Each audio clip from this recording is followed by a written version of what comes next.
کتنی محبتوں سے پہلا سبق پڑھایا، کتنی محبتوں سے پہلا سبق پڑھایا، میں کچھ نہ جانتی تھی مجھے سب کچھ سکھایا، پہنچا دیا فلک تک استاد نے یہاں سے، پہنچا دیا فلک تک استاد نے یہاں سے، واقف نہ تھی ذرا بھی اتنے بڑے جہاں سے۔ السلام علیکم حاضرین محفل، آج مجھے جس موضوع پر تقریر کرنے کا موقع ملا ہے اس کا عنوان ہے استاد کا عالمی دن۔ یہ دن ہمیں استاد کی اہمیت کے بارے میں بتاتا ہے کہ استاد کو معاشرے میں روحانی باپ کا درجہ حاصل ہے۔ استاد ہمیں دنیا میں جینا سکھاتا ہے اور کتابوں کا علم سمجھنے میں ہماری مدد کرتا ہے۔ گویا استاد کی تعریف اگر ان الفاظ میں کی جائے تو بھیجا نہ ہوگا کہ استاد لوہے کو تپا کر کندر بناتا ہے، پتھر کو تراش کر ہیرا بناتا ہے، بنجر زمین کو سیچ کر کھلیان بناتا ہے۔ استاد معمار بھی ہے، لوہار بھی ہے اور کسان بھی۔ استاد واجب الاحترام اور قابل تعظیم شخصیت ہے۔ ہماری درسگاہ میں یہ جو استاد ہوتے ہیں، ہماری درسگاہ میں یہ جو استاد ہوتے ہیں، حقیقت میں یہی قوم کی بنیاد ہوتے ہیں۔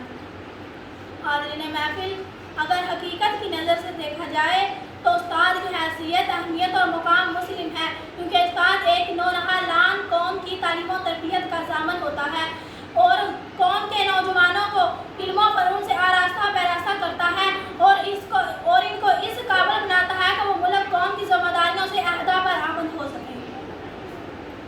استاد یہ قوموں کے ہیں معمار ہمارے، استاد یہ قوموں کے ہیں معمار ہمارے، انہی سے ہیں کراتے آباد ہمارے۔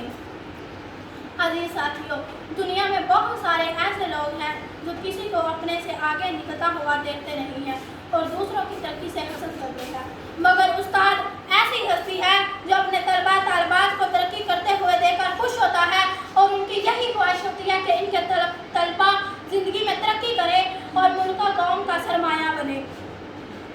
اگر کوئی کہے کہ یہ جو علم ہے صرف کتاب سے حاصل ہوتا ہے تو وہ سراسر غلط ہے۔ کتابیں صرف معلومات فراہم کرتی ہیں مگر ان کو سمجھا کر بیان کرنا صرف اور صرف استاد ہی کا کام ہے۔ استاد کی اہمیت کے بارے میں حضرت علی کا قول ہے، جس نے مجھے ایک بات بھی سکھائی وہ میرا استاد ہے اور اس نے مجھے اپنا غلام بنا لیا۔ اس قول سے یہ بات ظاہر ہوتی ہے کہ استاد کی اہمیت کتنی ہے۔ اس اہم دن میں بس ایک ہی بات کہوں گی کہ جس نے ٹیچرز کی عزت کی وہ دنیا میں بھی کامیاب ہوا اور آخرت میں بھی کامیاب ہوا، اور جس نے ٹیچر کی عزت نہ کی وہ دنیا میں بھی رسوا ہوا اور آخرت میں بھی رسوا ہوا۔ ایک قول ہے، با ادب با نصیب، بے ادب بے نصیب۔ میں اپنی تقریر کا اختتام